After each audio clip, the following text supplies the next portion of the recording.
ada juga yang diminta karena Allah. Jadi Rasulullah bersabda, barang siapa yang diminta karena Allah, Allah lalu memberi, maka 70 kebaikan ditulis untuknya. Wow, jadi itu dari hadis riwayat Baihaqi. Dan ada satu lagi, kalau kita bersujud. Kalau kita bersujud, Nabi Muhammad SAW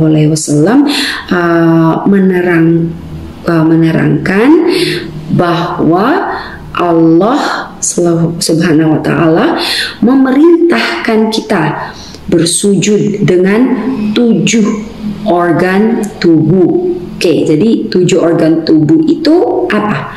Itu adalah kening dan 2 telapak tangan dan 2 lutut dan 2 telapak kaki atau ujung kaki. Jadi 7. Wah, Masya Allah ya. Jadi apakah itu coincidence aja? Mungkin, tapi memang dia itu luar biasa. Alright. And then, dan ada juga yang dibilang, jadi kita itu harus bersujud dengan 7 tulang ya dalam tubuh kita ini. Ini dari hadis riwayat Al-Bukhari dan Muslim. Alright. Dan ada juga dikatakan di situ ya, ini warning ya. Dibilang barang siapa yang tidak menepatkan dari anggota sujud ya di tempat sujud, maka Allah membakar di api neraka. Nauzubillah ya Allah. Jadi Masya Allah ya, takut banget ya kalau kita tidak mengikuti. Jadi harus kita ikuti 7 bagian tubuh kita yang kita harus pakai kalau kita bersujud. And then ada lagi dipakai ini angka 7 kalau kita makan kurma. Nah, apalagi hubungannya di kurma ya. Jadi itu dikatakan lagi kalau kita makan 7 biji ya, kalau kita makan 7 biji kurma di pagi hari, jadi itu membuat kita itu tidak terkena sihir begitu ya, tidak terkena sihir. Jadi Rasulullah bersabda, maka barang siapa yang makan 7 kurma ajwa di pagi hari setiap hari, maka pada hari itu dia tidak akan terkena racun dan sihir. Jadi itu ada lagi itu di hadis-hadis Nabi Muhammad SAW.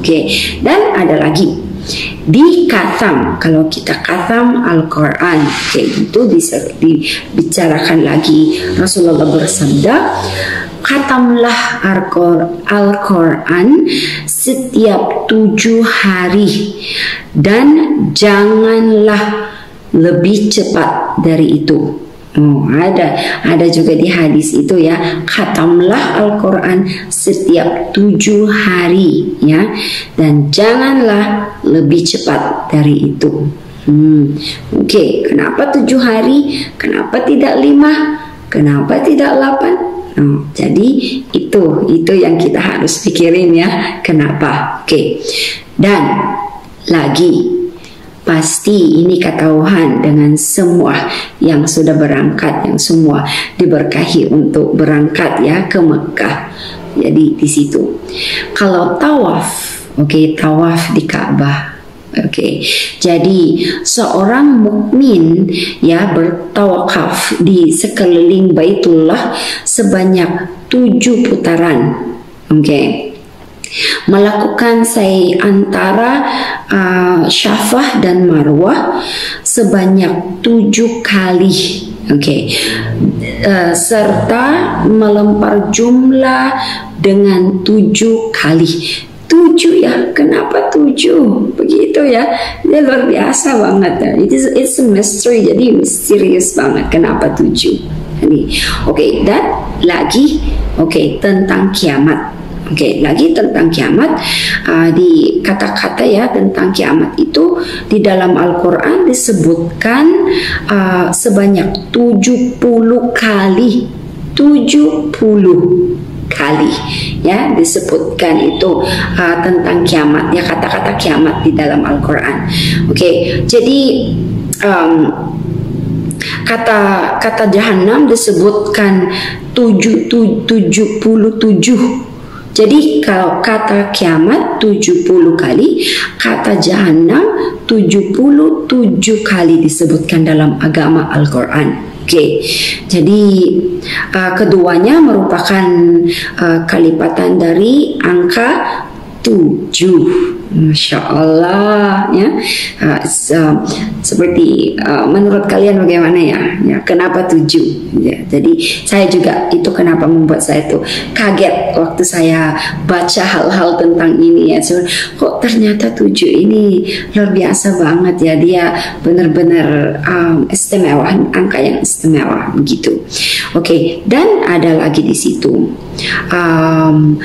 Ketika Rasulullah ya berbicara tentang dosa-dosa besar, ketika Nabi Rasulullah berbicara dengan dosa-dosa besar itu hingga 7 macam ya, ada 7 macam dosa besar yang dibicarakan tentang kepada Nabi Muhammad SAW. Dosa besar itu adalah pertama itu syirik ya, syirik dan sihir dan membunuh dan riba dan makan uang anak yatim, dan kalau lari dari perang jihad dan menuduh zina untuk wanita ya, khusus ya, especially kalau wanita itu, dan berzina. Jadi 7 dosa besar yang disebutkan oleh Nabi Muhammad SAW. Dan macam-macam lagi, banyak juga yang sepertinya siksaan dari hari akhir sehingga 7 kali lipat. Ya, 7 kali lipat. Dan ada lagi itu yang dibilang siapa saja yang berbuat lalim sepanjang 1 sepanjang 1 jangkal tanah, maka dia akan dibebani beban seberat 7 ya, seberat 7 bumi. Masya Allah, beratnya sekali ya, seberat 7 bumi. Dari hadis riwayat Al-Bukhari dan Muslim. Masya Allah ya, jadi berat sekali 7 ini. Dan banyak juga nabi dan rasul yang sering menyebut angka 7 ini. Seperti saya ada contoh seperti salah satu nabi yang sering menyebut angka 7 ini, itu adalah Nabi Yusuf. Nabi Yusuf menyebut angka 7 dalam tafsir mimpinya, dan ada beda-beda hadis juga yang dimana dia itu kisah-kisah yang dimana dia menyebutkan nama angka 7 ini. Dan ada satu lagi dengan Nabi Hud. Ya, Nabi Hud. Jadi Allah menimpahkan angin kepada mereka selama 7 malam ya dan 8 hari. Oke, terus menerus ya, itu kisah Nabi Hud itu ya. Jadi dibicarakan juga di situ tentang angka 7 atau nomor 7 ini. Jadi luar biasa banget, sebenarnya lebih banyak ya. Jadi kalian bisa, kita sama-sama itu mengresearch ya, mempelajari ya apa lagi yang hal-hal. Jadi actually sebelum saya masuk Islam ini, saya mendengarkan salah satu ceramah yang diberi di mana dikatakan di situ Allah Subhanahu wa taala menyukai orang-orang Yahudi. Oke, mencintai orang-orang Yahudi begitu. Tapi begitu ya, kalau mereka membuat salah, mereka itu didosa 7 kali lebih daripada orang-orang yang biasa. Sebenarnya mungkin itu yang salah satu yang saya selalu ingat ya, itu yang kata-kata itu yang kalau kita dicintai oleh Allah Subhanahu wa taala, mungkin dia selalu dekat sama kita, mungkin dia mendengarkan doa kita begitu. Tapi kalau kita membuat salah atau membuat dosa, kita didosa 7 kali lipat gitu. Jadi di situ sih mungkin saya itu menjadi takut sekali, takut sekali. Tapi apapun alasan kenapa 7, kenapa angka 7 ini selalu dibicarakan ya atau disebutkan dalam Al-Quran, itu kita tidak tahu. Wallahu a'lam ya, wallahu a'lam, hanya Allah yang tahu, karena hanya Allah yang mengetahui segala sesuatu. Jadi ini alhamdulillah salah satu pelajaran yang saya temukan dalam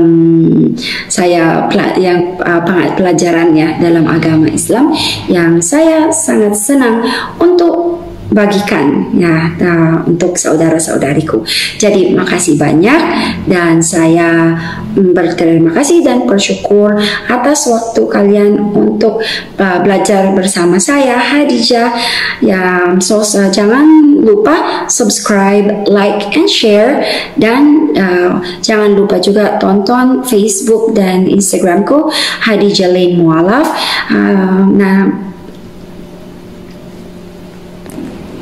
Kita ketemu lagi ya di video berikut. Makasih banyak. Jazakumullahu khairan katsiran. Wassalamualaikum warahmatullahi wabarakatuh.